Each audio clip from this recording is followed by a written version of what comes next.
Take a good look at this image. Two leaders, red carpets and an unshakable pose of unity defying the West. The scene is perfect for grandiose propaganda based on unlimited partnership and friendship without forbidden zones. While the state-controlled Global Times newspaper hailed these moments as the dawn of a new era, the Russian news agency RIA Novosti ran headlines proclaiming the Eurasian fortress against Western hegemony. This was a carefully coordinated show of force, designed both to consolidate domestic audiences and to demonstrate to the world that they offer an alternative center of power. But behind this grandeur lies a deep history of mistrust, inherited from the Sino-Soviet split, border conflicts, and Moscow's historical arrogance, which once viewed Beijing as a little brother. But what if this alliance is less a union of interests and more an asymmetrical dynamic of exploitation, where one side capitalizes on the other's weaknesses? After the invasion of Ukraine, while the West imposed the heaviest sanctions in history to isolate Putin, Beijing appeared as a savior. It bought Russian oil at a discount, fueled the war machine with civilian technologies, and invaded markets abandoned by Western companies. But this is not a rescue operation. It is a predatory policy of active exploitation of Russia's helplessness. This relationship is not an alliance, but a ruthless game played by a superior economic power, maximizing its advantage over a weakened and isolated state. What do you do when your most trusted ally, while appearing to rescue you, is actually accelerating the internal decay of your country? August 2025, customs data signaled the first cracks in this decay. Trade volume plummeted by double-digit figures, but this was merely a surface crack. The real destruction is taking place in the invisible veins of the financial system, in an operation that is slowly suffocating Russia. This is not a lifeline thrown to Moscow by Beijing. It is a shackle that is slowly consuming Russia's strategic autonomy. And each link in this shackle has been forged by Beijing's cold and calculated interests. The collapse of propaganda begins with concrete data. To understand the true nature of this relationship, we must examine three main axes: energy, trade, and finance. China, which accounted for approximately 18% of Russian trade before the war, has now pushed this figure above 30%. Its share of Russian oil exports has doubled, exceeding 50%. The share of Chinese car brands such as Chery and Great Wall in the Russian market has skyrocketed from a modest 9% to over 51%, capturing more than half of the market. This is not a partnership, but a takeover of the market. So how can a country remain a friend at the cost of destroying its own industry? This is the story of Russia's de-industrialization and its condemnation to a resource curse.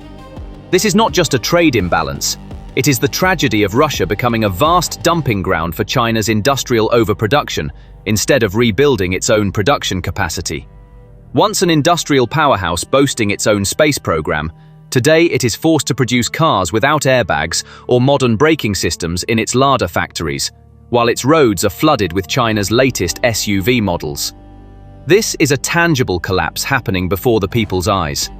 The country is becoming a dumping ground for China's industrial production surplus instead of developing technology. This dependence extends to the battlefield. Modern warfare relies on drones that direct artillery fire and instantly identify targets. The Russian army's critical capacity in this area relies heavily on civilian drones produced by Chinese brands such as DJI and Autel. This is evidence of a critical failure within Moscow's own military-industrial complex and its shameful dependence on Beijing. By turning a blind eye to these grey market sales, Beijing is preventing Russia's complete collapse, but it is also holding Moscow's most basic war capabilities hostage to Chinese supply chains. However, the most lethal blow is the invisible embargo known as the Financial Great Wall of China, which overshadows all these economic asymmetries. This is where Beijing destroys its own unlimited partnership narrative with its own hands. China's largest state banks, giants such as the Bank of China and ICBC, restricted transactions with sanctioned Russian banks immediately after the invasion, complying with directives from the US Treasury Department. This was not passive compliance, but an active self-preservation strategy. Chinese banks began demanding written confirmation from Russian importers that their transactions had no connection to sanctioned individuals or the Donbass region. This policy reached its peak when Zhejiang Chozhou Commercial Bank, which had played a key role for Russian importers in recent months, halted all transactions with Russia. Although this may appear to be the decision of a single bank, the shockwaves it created spread throughout the entire Russian economy. This is because the decision showed that even China's smallest, most flexible banks were avoiding risk. This is not a coincidence, but an active choice. Why would one strategic partner deliberately cut off the other's financial lifeline? The answer lies in a single word that spells the failure of the modern economy: barter. That is, exchange. While this may sound like an echo from the past, it has become a bitter reality for today's Russia. Russia, a nuclear power, is forced to trade oil for cars and wheat for construction machinery, even with its largest partner in the 21st century. Because Beijing does not want to cut off trade, but systematically avoids joining the payment system to avoid the risk of being excluded from the global dollar system. The barter system is a nightmare for modern trade. It is fraught with enormous obstacles such as valuation issues, logistical complexities, and a lack of insurance and financial guarantees. The fact that a nuclear power is forced to resort to this primitive method is the most painful admission of how excluded it is from the international financial system and how it has been abandoned even by its closest ally. This is not about saving Russia, but about leaving it weak and dependent. This is not a mistake, but a deliberate strategy. China's actions are not only pragmatic but also predatory. Beijing is consciously exploiting Moscow's helplessness, transforming the relationship into a neo-colonial model. Russia as a captive source of resources and a protected market for Chinese industrial goods. This demonstrates the active exploitation of Russia's helplessness rather than passive support. The domino effect triggered by this situation is shaking the foundations of the Russian state and accelerating internal decay. Financial channels are shutting down. This makes it impossible for Russian manufacturers to import the critical, non-Chinese components they need for production, such as a German-made machine part. This triggers a phenomenon known as industrial cannibalism. Factories begin dismantling working machines to provide spare parts. This is an act of desperation that saves today, but destroys tomorrow. The defense industry is falling behind technologically, deprived of high-tech chips and sensors. And ultimately, the army on the front lines is deprived of modern equipment, suffers more losses, and experiences a collapse in morale. This is not the policy of an ally. It is the ruthless game of a superior economic power maximizing its advantage over a weakened and isolated state. This economic dependence is dynamiting one of the Kremlin's most fundamental propaganda pillars, namely the narrative of great power restoration. This contradiction is creating deep disappointment and silent anger not only among the people, but also among the Russian elite. Why is Beijing allowing its ally to rot rather than rescuing it? Because for the Chinese Communist Party, the ultimate source of legitimacy is continuous economic growth and stability. Not Russia's victory, but its own economic stability. And they will not jeopardize that stability by risking trillions of dollars in trade with the West for Russia's sake. Beijing will not sacrifice the economic miracle it has built over decades for the sake of Russia's war. But there is a deeper and more cynical truth. A moderately weakened, internationally isolated, and economically dependent Russia is far more valuable to Beijing than a strong and resurgent Russia. Why? Because a subservient Russia perfectly serves Beijing's interests. First, it provides a reliable and cheap source of natural resources, essentially a massive resource battery for China's colossal industrial machine. This arrangement traps Moscow in a buyer's market where its main customer dictates the terms. Second, it acts as a loyal junior partner that unquestioningly supports Beijing's every decision in international forums such as the United Nations. This provides Beijing with an international veneer of legitimacy for its global ambitions. Third, and most importantly, it serves as a strategic buffer that consumes US military, financial and political resources like a black hole in Ukraine.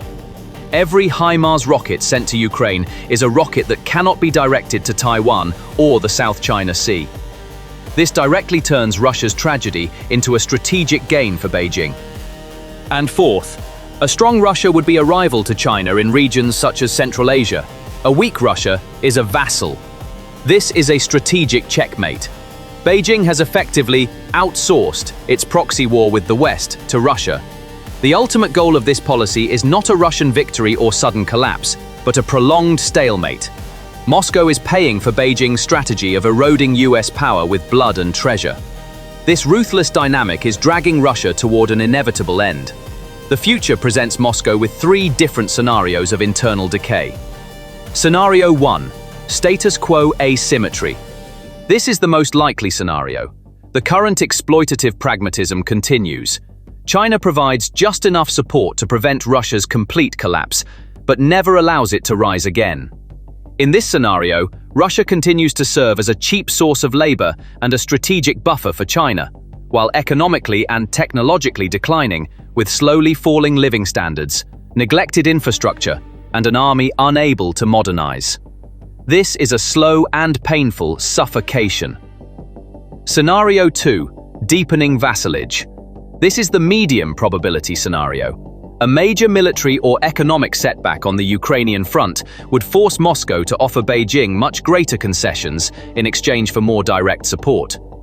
These concessions could include long-term resource rights in Russia's Far East, shared sovereignty in the Arctic, and even a permanent Chinese military presence. This scenario is a surrender, effectively ending Russia's strategic autonomy and reducing it to satellite state status. Scenario 3. Partial separation. This is the least likely scenario. A post-Putin regime, recognizing the dangers of excessive dependence on China, attempts to realign with the West or other powers such as India. However, this would be the desperate floundering of a hollowed-out country with a decaying industry and an economy tied to Beijing by the umbilical cord. The internal decay would be so advanced that such a maneuver would be nearly impossible. This is a disappointment. The outcome is clear. The unlimited partnership is entirely defined by its limits, and those limits are drawn by Beijing's own interests. This is not an alliance, but a dynamic of exploitation.